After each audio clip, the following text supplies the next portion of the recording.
introduction, Melissa. It's true. I am an unabashed best friend of purpose-built.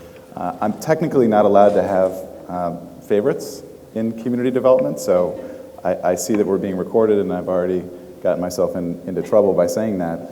But the truth is this is my favorite model, because I think it attacks the root causes of poverty in a way that is unique and is not, I think, something that the community development field as a whole has done as effectively as it could and should have over the course of the last 30 or 40 years. And so I'm encouraged by the work that Purpose Built is doing and everybody in this room, which is why I've always been such a fan. So I'm going to kind of give us give all of you a quick roadmap here of what we're going to accomplish on this panel. Before I do that, though, I want to break down the reasons why I think, or the uses of financing and funding that are so critical to the work that Purpose-Built Network members do, and then turn it over to the real experts to tell us how they can help meet those needs and how we can think creatively in the future about different ways of funding purpose-built type projects around the country. But as far as I see it, there are four sort of areas where we need to think critically about funding and financing if you're going to go into a community and do a purpose-built project. And none of these are going to come as any kind of surprise to all of you, but this is just sort of level setting for the conversation. The first is critical. And as Melissa mentioned, I'm involved in the early stages in a project in East Portland with the Rosewood Initiative. And we're at this point where we have a great plan, we have great partners, we have an exceptional lead agency and leadership. We don't have any land. And as far as I'm concerned, a purpose-built community is not real until you have land. And we can talk about all of our grand plans and expectations, but until you start banking those parcels, there's not a lot you can do. So that acquisition financing, to me, is crucial. And it's probably one of the major impediments that you all are facing in your respective communities. Just getting started, getting that first domino to fall so that you can continue your work. So acquisition of land. Once you have the land, you got to build something on it. So the facilities financing, the construction financing is a crucial source. The third is a little bit more nuanced and maybe unique to purpose-built, and that is, and I credit Melissa for crystallizing this in my brain, it's the need to close the quality gap. So there are a lot of existing public subsidy sources, some private financing sources that get you just enough to build the building, or just enough to build the classroom, but not enough to produce an exceptional housing or educational experience. And that gap between those two things is the quality gap. And that's what purpose-built communities do so well, is finding sources of funding to fill that gap, to produce exceptional results, as opposed to merely adequate results. So financing for that quality gap. And then finally, the overhead and administrative costs associated with doing these projects, funding the community quarterback. I think that's an area where we need a lot of innovation. I think to a large extent that's grant funded, and I would love at some point to talk about how we can think creatively about the community quarterback as an enterprise in and of itself that's worthy of financing down the road.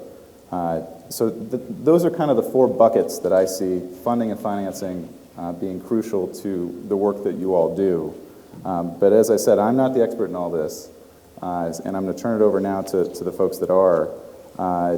Aaron, I know we had a couple meetings before this panel, and Aaron and Dan were very upfront about this. They said it's really important that everybody understands that Aaron speaks for all foundations, and Dan speaks for all banks. For my foundation. But no, in all seriousness, Aaron, I would love to hear just a little bit about the role that you see philanthropy playing and the role that Kresge plays in this kind of work. And then I'll ask Dan the same question as it pertains to Goldman Sachs and banks in general. Happy to. Kresge Foundation, headquartered in Troy, we're the former Kmart people. That's where the money came from. So Sebastian Kresge seeded it. We're growing on 100 years, something like that. About 3.8 billion in assets, six programs, one local. Our Detroit program is our only place-based program, and we have 5 other national programs. So it's a national foundation, but we work only in the U.S. So philanthropy, I mean, it's an interesting intersection with purpose-built philanthropy. I mean, it's a highly philanthropic-driven model, right? And you see philanthropy showing up heavily in most of the purpose-built communities with an anchor funder that's driving big dollars largely into that community quarterback space, right? Sort of seeding the pre-development, that kind of thing. It is interesting to me because it is, at both times, it is a movement and a network, right? A national change model that is hyper-local, right? It's built on a local place-making, place-based interventions, and then sharing across a network for that. And I think that provides some great opportunities to interact with philanthropy as well as some challenges. So I was given a cheat sheet around like what are the things that purpose-built network members ask about a lot. And one of the top things is, how do I get into the pocket of a national philanthropy to fund this work? Like that is a huge question. So let me try to answer that directly and take it with a grain of salt. I've been in philanthropy about a year and a half, so I by no means have this figured out, but from what I have seen from the inside,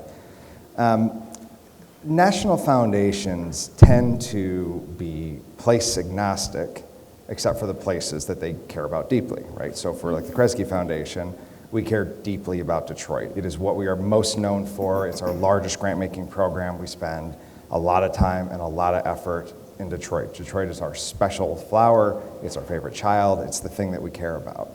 We have other programs that we care deeply about as well, but Detroit as a place-based program and in our backyard is what we care about. And you see that with many, I don't know if I will say most, but many national foundations tend to be where they're headquartered or where they have legacy ties, right, from a family member or industry or whatever it is, have those deeply place-based connections.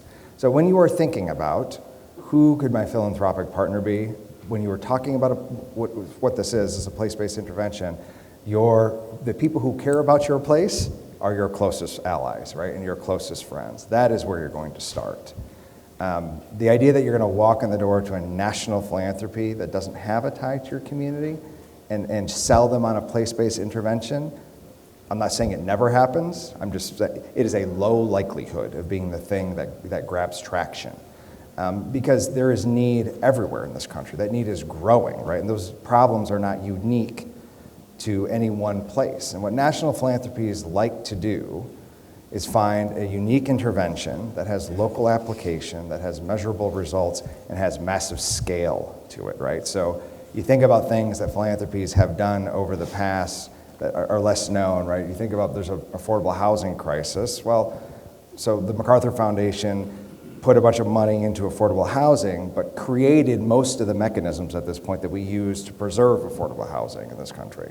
If you think about like how community-based investing works between banks and the private sector foundations, the intersection is CDFI land. I mean, the Ford Foundation largely created the CDFI industry with others, right? Like that's the kind of level that they want to work at because the need is so great, and even though the resources seem large, right? You know, we have $3.8 billion, seems like a lot of money. Compared to the scale of the problems we are trying to tackle, it is this much, it is infinitesimal.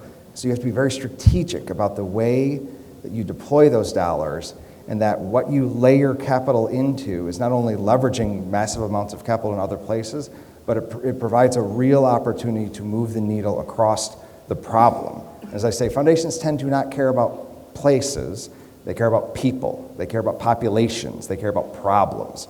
And so when you're talking about a place-based intervention, translating that into the people and the population and sort of the meta problem that needs to be solved is the trick, right? That is the trick. And I think purpose-built's an interesting thing because you are both of those things at the same time. But it's, you know, when you're a location, how do you sell the network model as applied to you. So I'll say that, and then maybe one more in PRI, MRI. You want me to hit that? Yep. So that's grant making. I work in our social investing shop. So we have $350 million in capital that is set aside out of our charitable giving. I'm going to define some terms, maybe they're in that booklet. Program-related investing, mission-related investing. Both are fall under the umbrella of impact investing, impact capital, whatever you want to call this. These are very loose terms. A PRI is a loan, guarantee, deposit, equity investment. It is any kind of financial tool that is not a grant that meets charitable purpose. So foundations are required, private foundations are required to give away 5% of their assets every year. The math is take your corpus, invest it, try to generate 7.5 real, give away 5, pocket a point to grow the endowment. So every year we're giving away 5%. My money comes out of that 5%, which means it must meet charitable purpose as defined by the IRS. It is hyper flexible, it is not yield driven, it is impact first, and it's highly programmatically aligned. So that is next to a grant, that's the money you want if you can't get the grant. Mission-related investing from a foundation perspective means you're trying to get money out of the corpus. So that at every foundation is handled very differently. Some don't do it, most don't do it at all, right? It is, we don't do big tobacco, we don't do coal, we don't do guns, mission investing, done, right? I mean, it's a negative screen. Some are more proactive about it, right? And they'll pick asset classes, but it's yield driven. You're gonna get a loan or you're gonna get an equity investment, and it's gonna look a lot like market rate capital. It's not flexible, but it's more scalable.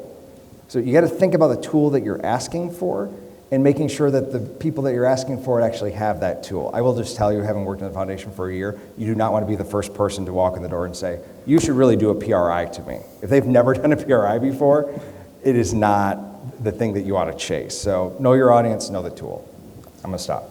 So thank you, Aaron. That was perfect. Dan, it sounds like actually there are a lot of similarities between sort of, as I would see it, sort of the way that banks look at community and place.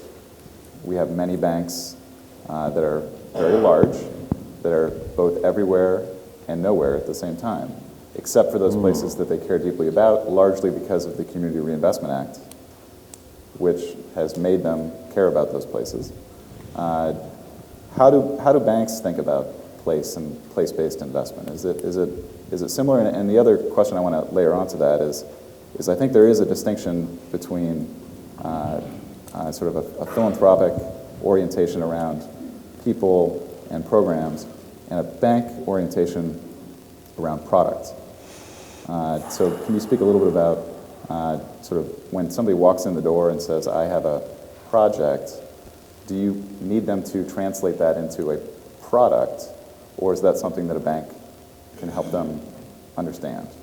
So two-part question. I think that was a 5-part question. 9-part question. I'm still struggling with banks are everywhere and nowhere at the same time. It's very meta. I really have to process that, but I think it's fantastic.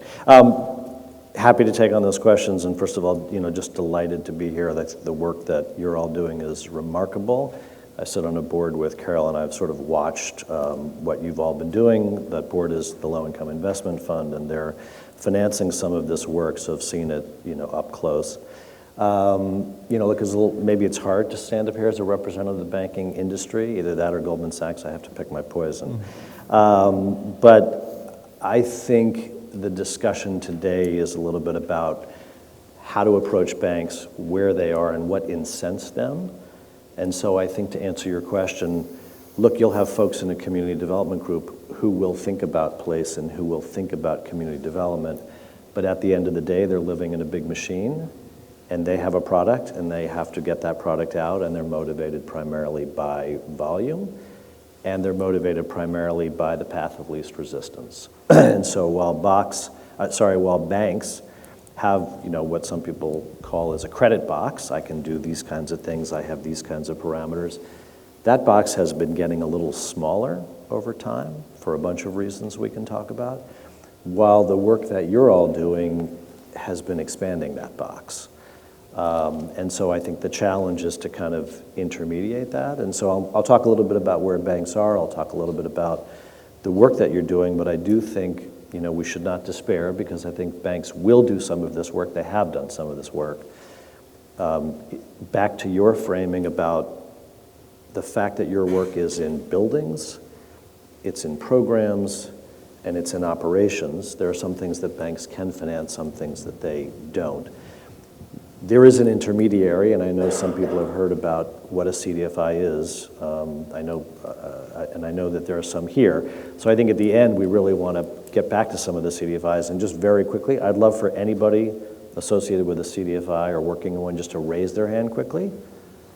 Okay, great. So we'll all talk, but you guys need to find those people. That's a great representation. And then I think we also want to talk about how banks and foundations can work together. So look, I think the messages are pretty straightforward, and I'll give the headlines and come back.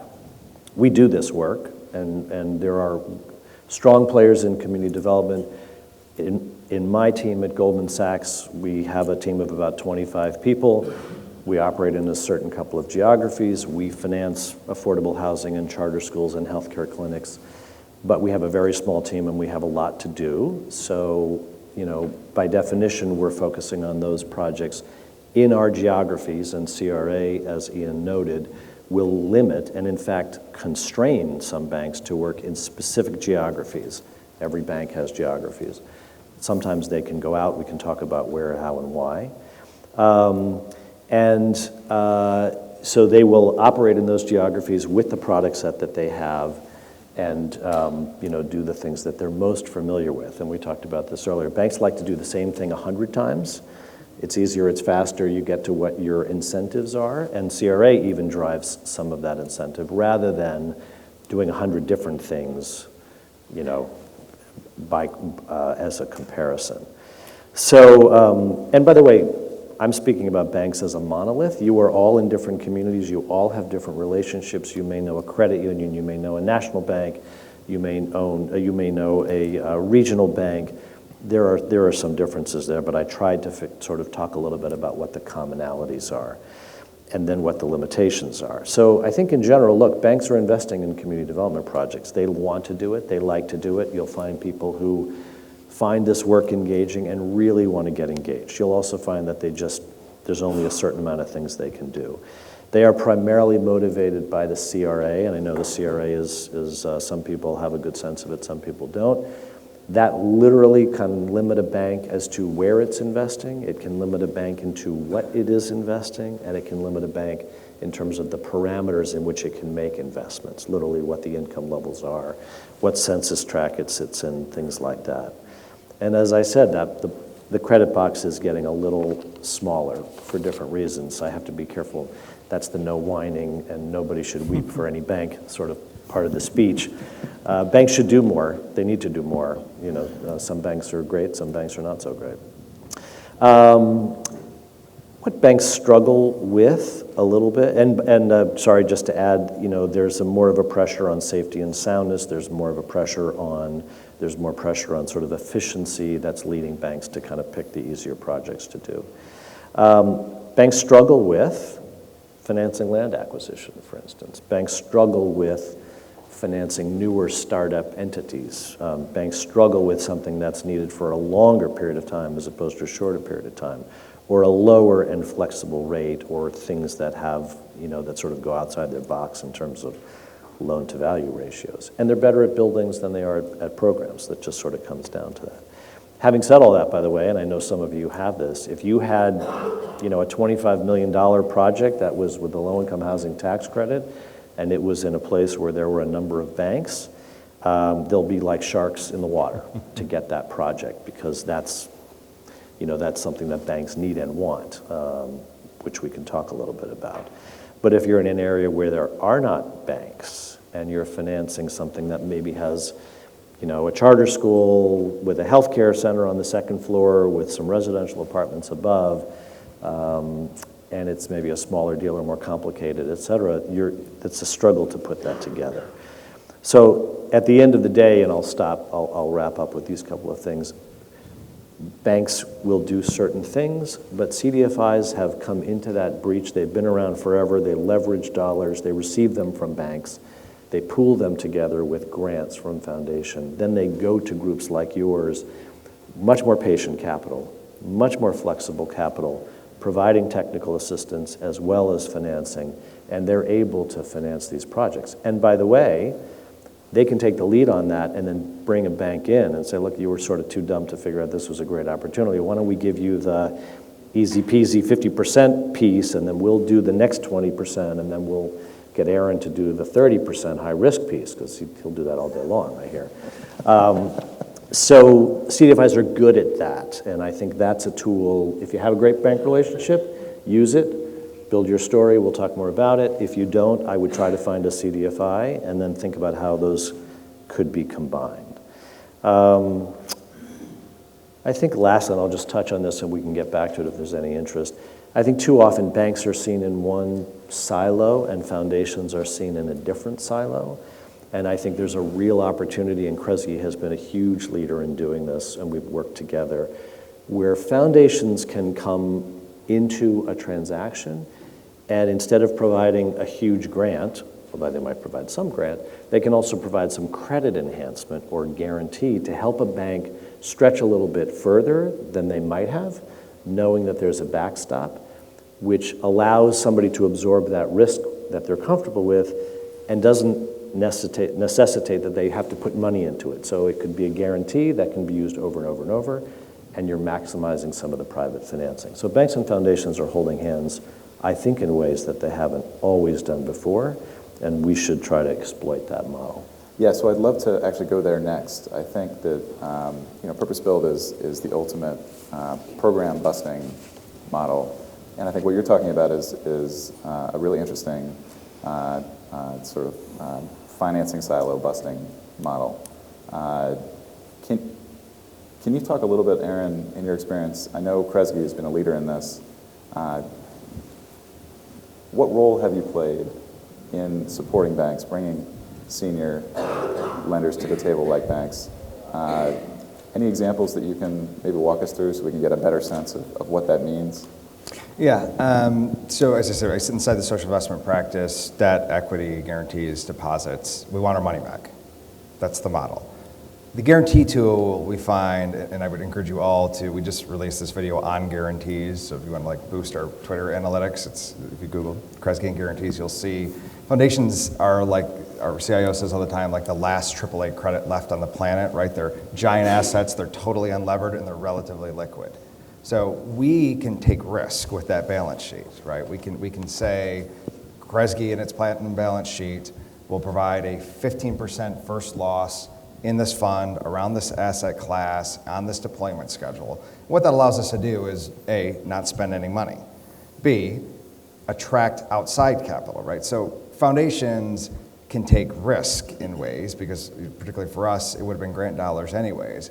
But I said yesterday, we're happy to be the aggressive money and the risk-taking money. We're never going to be the dumb money in a transaction, right? So we'll take risk to prove a model, but our capital is not scalable, right? We have $350 million to work with. I could do all $350 million in real estate projects in Detroit tomorrow if we wanted to, right? I mean, the demand is outsized. What large banks have is massively scalable capital. Right? They move in a couple weeks what we're going to move all year in a couple of years, right? That volume difference and the machine that they have to put that scalable capital to work is why a partnership works well. So we did the Strong Families Fund, which the idea was, let's take the LIHTC tool, right? And we know that integration of support services in LIHTC developments proves to be a far better model for outcomes for low-income people living in housing, right? But the tool is a project finance tool. The tool is not a supportive services tool. At least it doesn't work very well in that model. So we use a guarantee and some cash to solidify co-location of LIHTC properties using scalable bank equity between Goldman and Key, right? Is CDT in that too? I don't remember anybody else there. A couple banks, guarantee capital and some cash, right? So we are taking off risk. We're freeing up reserve capital in deals to free up cash flow to plow into support services, right? It's not a production model. It'll do a couple hundred units, right? I think the projection was 400 or 500 units. It's not lighting the world on fire from creating affordable housing. What it is trying to demonstrate how foundations, other impact investors can use their risk tolerance to take totally scalable capital tools that banks are using and try to merge the idea of the tool that's financing the project with the outcomes that we're trying to get to from a program perspective. So that's one example. Yeah, I mean, even more, let's make it more blunt, right? I mean, the LIHTC has been around for a long time, and again, our industry believes that 1 unit of a building equals 1 unit of output, right? That's sort of as far as we get. And so LIHTC has been enormously successful, and some argue almost too successful, right? It is over-reserved. There's a lot of money that comes out when the private capital is syndicated, and there are very large reserves, and these projects have performed very well over time, and it's because you have significant reserves. Well, by the way, the rents are super low and expenses are a little bit higher, and that's why you need reserves. But really, I think Kresge came to the fore and challenged people and said, look, we not only need to build the unit, we need to connect people to the community, and those of us who've been financing projects forever know that if you just build an apartment building in a community and you're not doing all the things you're doing, there isn't always a long-term success. So they said, we need somebody on site who will connect these residents to healthcare, to jobs, to community services, et cetera. Really just what Aaron was saying. And they said, look, the best way to do it is to take money out of the reserves. And of course the bank would say, well, hold on, wait a minute. I can't do that, you know. And so they said, well, we'll backstop that.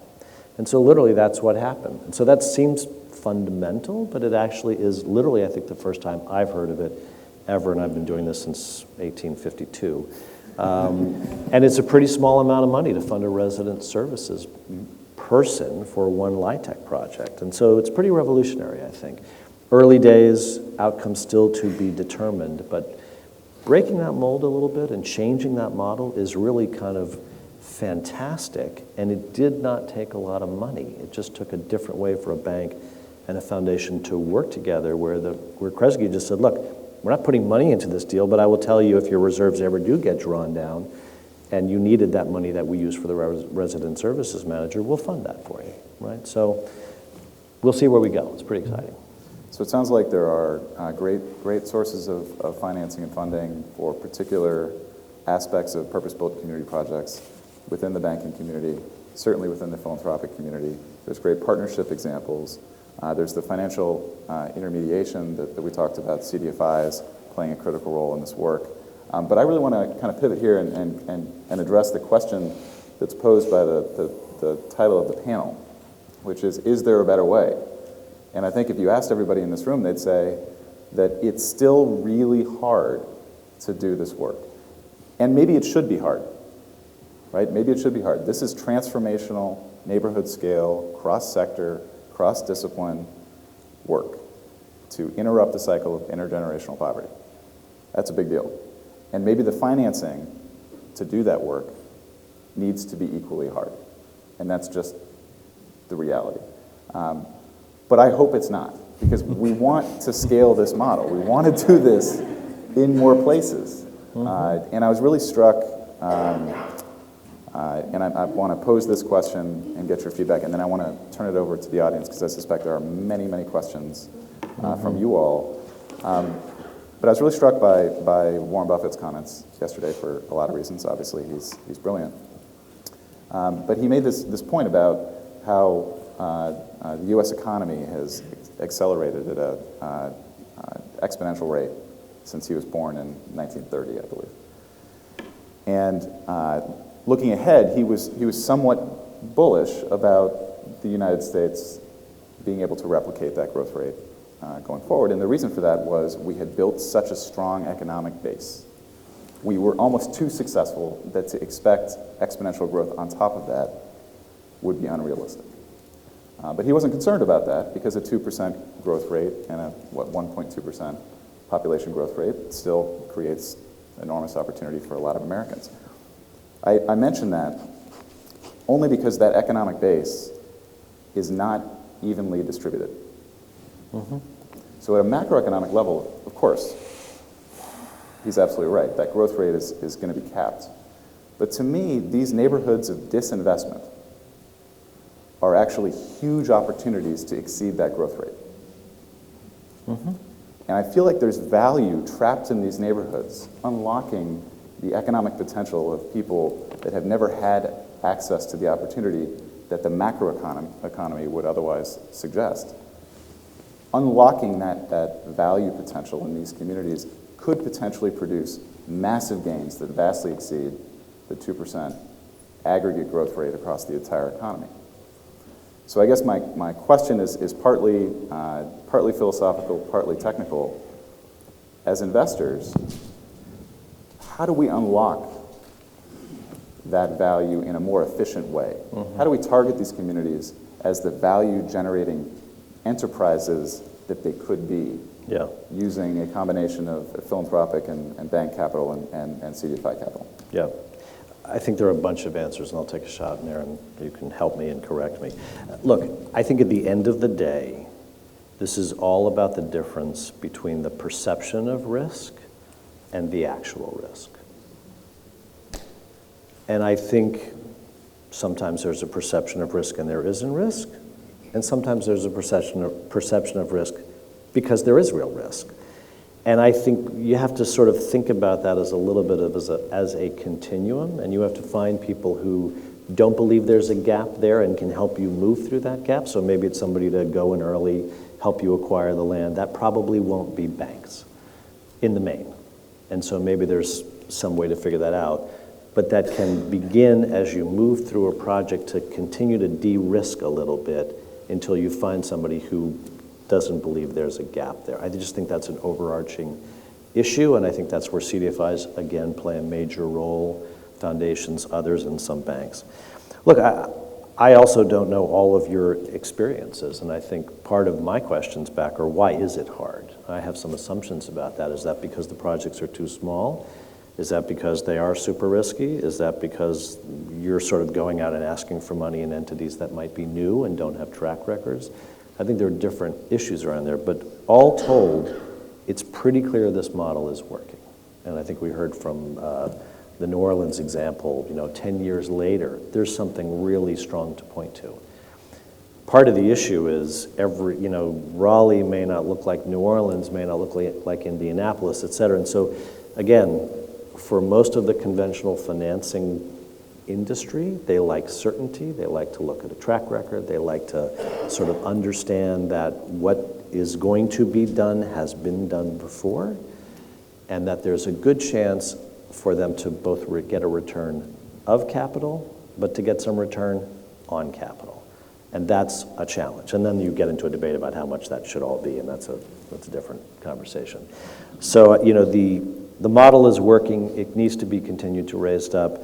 Evidence is really important, but evidence alone may not tell a bank that, I'm 5 times, now I'm really sure and I can get my investment committee to believe that this loan will be repaid, right, as opposed to collateral recourse and some support from Kresge. And potentially not to add on to the enormous amount of work that the purpose-built folks are already doing, but potentially that's a role that the network could play, that the purpose-built communities as an entity could help make the case to lenders and investors that maybe an investment in Memphis is actually quite a bit like an investment in New Orleans, and we've got a track record in New Orleans, and maybe that suggests that the real risk, as opposed to the perceived risk in another community is a little bit lower. A great debate. I don't know the trade-offs between between a national model that's pretty much the same across, and where you're spreading foundation grants you get from one source across 4 sources, which helps a lot from a financing, how we can integrate there, versus these are all standalones. They have different models. They have different relationships. I'm sure there are trade-offs, so I can't speak to that. This is the part where I really can't speak for philanthropy. But I think that is, in a lot of ways, philanthropy's main charge for the next century, is finding a way to chart these paths that lead to lessening, and I'm less stressed about, I'd like to compress inequality and tighten that curve better. But what I worry more about is mobility. I'm less concerned about where you start in life as far more than I am about how far you can get, how you can advance in your life, because I don't think we're going to eliminate inequality.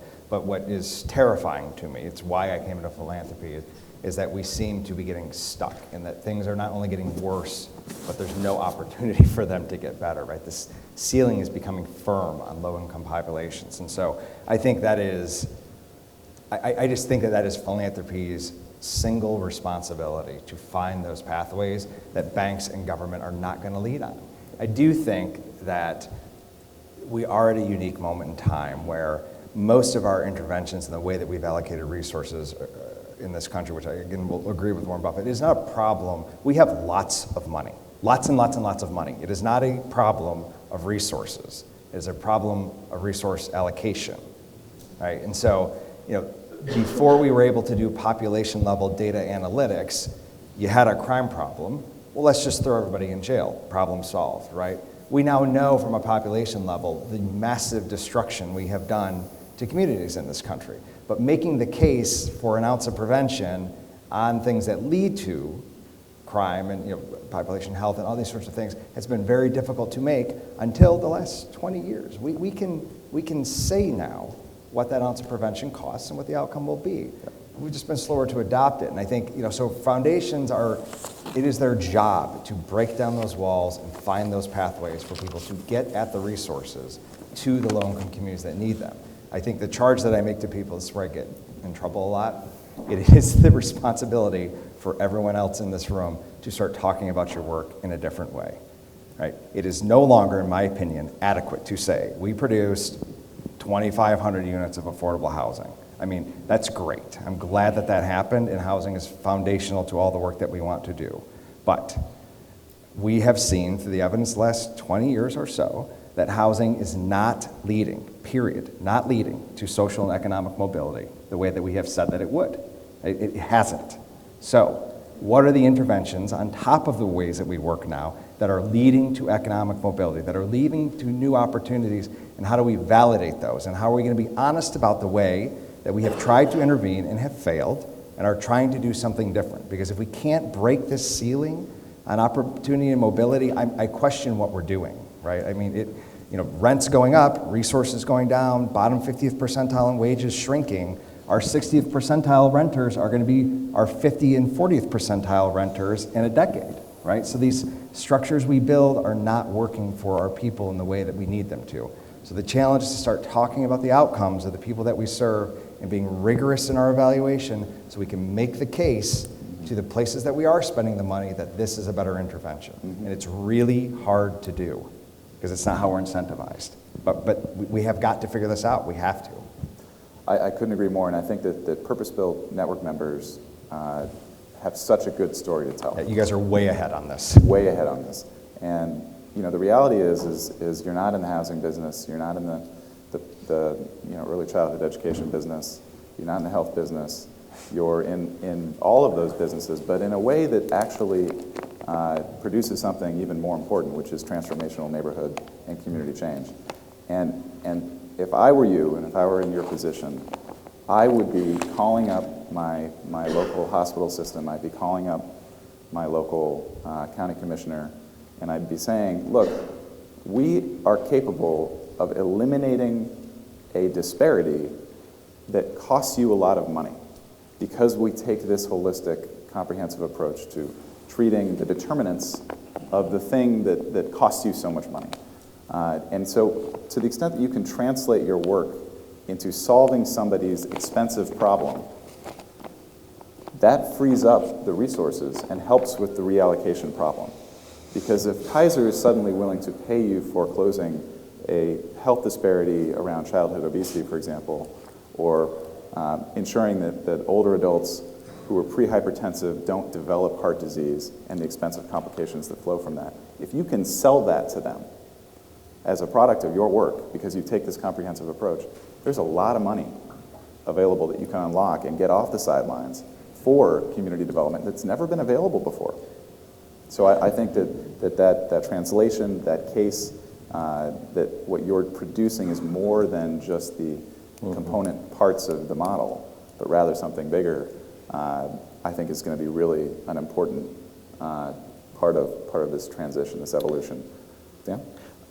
Just to build on that, I mean, I think it would be fascinating for us to come back a year from now and have a conversation together about this question of place-based, the tension in the place-based focus around mobility, economic mobility. There are conversations and there are discussions about policy, about what is the most effective way to move people out of poverty.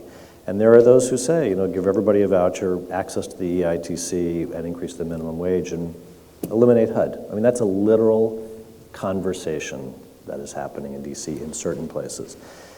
And again, the fact of the matter is that for these projects and our industry, which is highly subsidized, it relies on a subsidized model, whether it's the low-income housing tax credit, the new markets tax credit, the DOE charter school enhancement, or project-based Section 8, those are all things that support buildings that sit in a place. Now, obviously, the answer we've all come around to and have to speak, uniformly about is it's an and both answer, right? You have to improve the places that have been neglected and discriminated against, and you have to create strong platforms so that people can, grow and move, but you also have to think about how you create that mobility so that a family who has the benefit of a Section 8 subsidy isn't trapped in that building because it's project-based and not a voucher. Forget about if you have a voucher and there's also discrimination, lots of issues, right?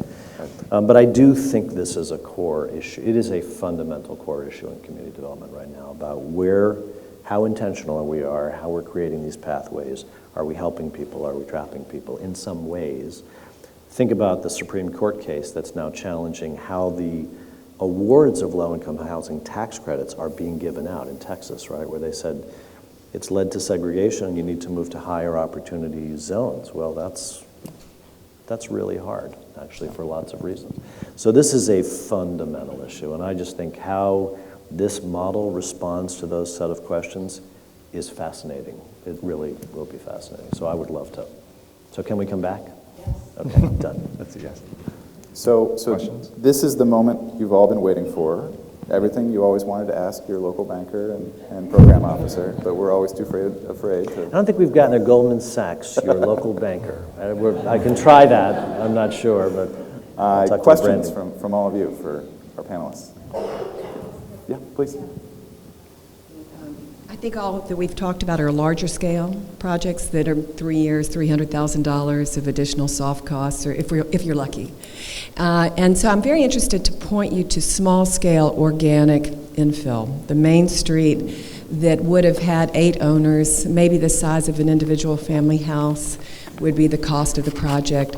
And it might have alternative office, it might have a walk-in clinic, it could have senior housing, but it's smaller scale.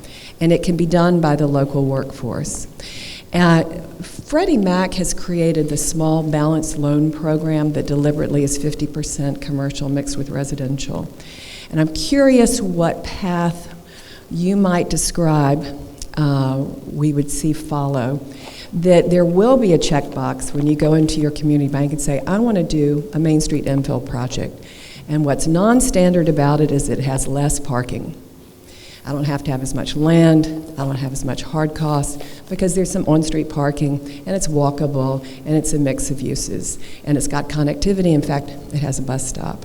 So that non-standard loan, which of course was very standard, we can go up a few blocks and look at old-fashioned Omaha, that allowed you to have the $1 million project, the $500,000 project, and that the kind of monies that we have to raise to even begin the conversation with lawyers, with the consultants to do LIHTC or to do new markets tax credit. Instead, you unlock a small scale market.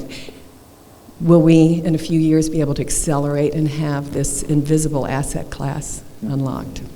I have an answer. I did a PRI last year with the Cincinnati Port Authority. So we talked a lot about CDFIs. We're actually very interested also in bringing the DFA, Development Finance Agency space to bear.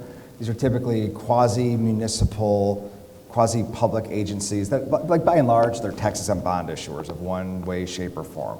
They have much stronger scalable capital than typically a CDFI does, but they are super narrow. They do this one thing. But weirdly in Cincinnati, the Port Authority owned the Port Authority, the Economic Development Agency, the land bank, and they had a private, nonprofit real estate development. And so they were dealing with all this foreclosed housing, all these vacant commercial districts, and all this stuff was neighborhood-based while they were wrapping a citywide economic development strategy together. We did a subsidized loan to them. I encourage you to all look it up. They raised another $5 million of local community impact notes, like cheap money that they raised from corporates, effectively using a challenge of our PRI. That's exactly what they are doing. They're plowing into small commercial districts and providing, $500,000, $1 million, $2 million loans. They probably already own the land through their land bank authority, and they are tying it directly to their economic development strategy. So when they do a large-scale brownfield, and they own a bunch of blighted housing around it, and they own 60% of the vacant commercial district, this is all landing together because they have unique tools to do it. I mean, sometimes the answer is just that simple, right? Like who has the biggest win here if this neighborhood is successful? It might be your land bank, right? It might be your county, it might be the hospital system next door, it might be the giant brownfield owner who's trying to attract workforce. Like, I think trying to, how do we build this thing into a new markets deal is leading with the product as opposed to leading with the micro intervention. So I look at that Cincinnati Port deal, I think it's cool. I was very excited about it. Dan, any thoughts on that? I think the direct answer to that is, those are the projects that obviously make local communities what they are. I think it's great for a local bank, which might have the flexibility. I think it's probably possible for a CDFI. I think it's really hard for sort of a larger bank because, as you began to say, although it's interesting you touched on Freddie, I'll come back to that. It's certainly sort of neither fish nor fowl. It's kind of both, and it has a lot of other stuff wrapped into it. I think those things are challenging, not just for scale, but because of complexity a little bit, and I don't see that happening on a massive scale. I think banks have for a long time struggled to figure out whether that kind of a deal is a residential loan or a commercial loan. And if you sort of can't figure out which one it is, it's neither, and that makes it harder. Mixed use, right? So both, great, terrific. Just harder to sort of underwrite, get done in a standardized way. We haven't at all touched, and I don't want to go there about sort of the primary market versus the secondary market. The simple point is where you have a product that is somewhat standardized, that banks can originate and then sell into a secondary market, tons and tons and tons of capital will come, and if you don't, somebody has to hold that, and that leads to less capital. Think about your student loan or your home mortgage relative to what you've just described, and I think that's just a challenge for bigger, broader banks and capital markets. I want to make a quick plug for Mercy Corps Northwest, which is a CDFI in Portland. They did a really interesting community investment trust model, which is basically a REIT, real estate investment trust, to buy a commercial project, and they solicited investments from people who actually lived in the community. So the community actually owns the commercial project, and it's an interesting model that other CDFIs and other communities could potentially replicate to go after some of those smaller projects that may not be well suited for banks. There is an example in Philadelphia, I'll find you afterwards and point you to it, and it's a local IDA that actually has programs for this. Okay, I'm Darren Orr from Indianapolis, and I wanted to say that we were fortunate to have financial savants in my mind that were able to put together our program, but the one thing I was able to see is that it was a difficult process. And when you talk about the fact that there are resources and there's a need, and you made a statement of perception of risk versus actual risk, I think that there's a place where foundations and banks can come together to educate communities on how to present their projects. Because they may, when I say they, we, we may have a perception of value that we're bringing to the community. But when you bring it to a bank or to a foundation, it's not the same. So if we're not creating that atmosphere of education, then there will always be that miss. So the question is, how can we come together to provide financial education for the communities so that this isn't such a daunting task? Because sitting in this room, I feel like I need to be a rocket scientist, and I am currently not. How do we do that? We haven't done our job then that well. No, look, I think it's a great point. I think there's Ian was kind of alluding to it earlier, whether your community quarterback becomes your financing quarterback, or whether those are two different things, and how you think about that, either just in Indianapolis or somebody who can help across 3 different sites. And so what you're doing is enormously complex, and it is by definition harder to explain to people. So you sort of have that challenge. And there's, we all sort of gotta meet in the middle, but it can also, part of what you're doing can be stripped out and be more simplified, right? You don't have to explain everything. The other thing is, you guys are community developers. You're not all real estate developers, so you're being asked for double duty. I have to do the thing, and then I have to somehow become a financing expert so I can easily explain it to the bank. That's a lot. And I think I'd be happy to think about how to help around that, or how we could, how you could think about it with the network, whatever, to make it easier. But it's never going to be easy. Sorry. So we've got and nor do you need to be a rocket scientist, So. We've got time for one more question, Frank. Hi, Frank Altman with Community Reinvestment Fund, and I really am excited about this discussion about the smaller scale mixed use. It's daunting, but we have experience at CRF over many years working in communities aggregating smaller loans, retail or commercial on the ground floor and apartments above, and buildings that were empty and were purchased and fixed up by oftentimes recent immigrants. In our own hometown of Minneapolis, we have more than almost 100 loans in a commercial corridor that was very, very blighted. And those loans we were able to aggregate into pools and then sell the pools with support from foundations and others for the risk to large institutions. And I look at this network and the opportunity for replication of something that would bring scale to the point where, and I'm not putting Goldman Sachs Bank on the spot, but we're a large investor that would not be able to do these loans on a one-off basis, properly packaged, could become a major source of capital. We've done it in the past. I think with this group, there's an opportunity to do it again in the future. Takeaway is call Frank if you need financing. And I already gave him money, by the way. How are we doing on time? Time for one more question. Sure. Uh-oh, the principal is Yeah. asking Yeah. a question. We're in Sure, trouble. so ready for the final question. Actually, we're out of time. No, first, thank you. This has been terrific. And I've really, I appreciated all the insight and the thought, so thank you for this. But I'm thinking, as we're talking about this work, we're still talking about kind of project level financing. We've got the housing financing over here, the school financing here. We've got financing for community facilities over here. We've never really gotten to the point of talking about enterprise level financing.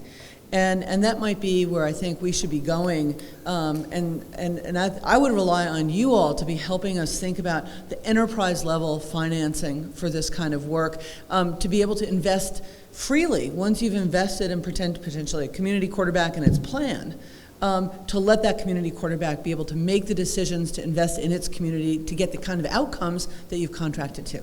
And so, Ian, you and I have talked a little bit about this, but I'd love your thoughts on that. You should have joined our prep session. Oh boy, we talked a lot about Because that. that was our idea. Look, I think that's exactly the answer. Are you sitting here, there's a lot of brain damage, a lot of small projects, it's all about intermediation.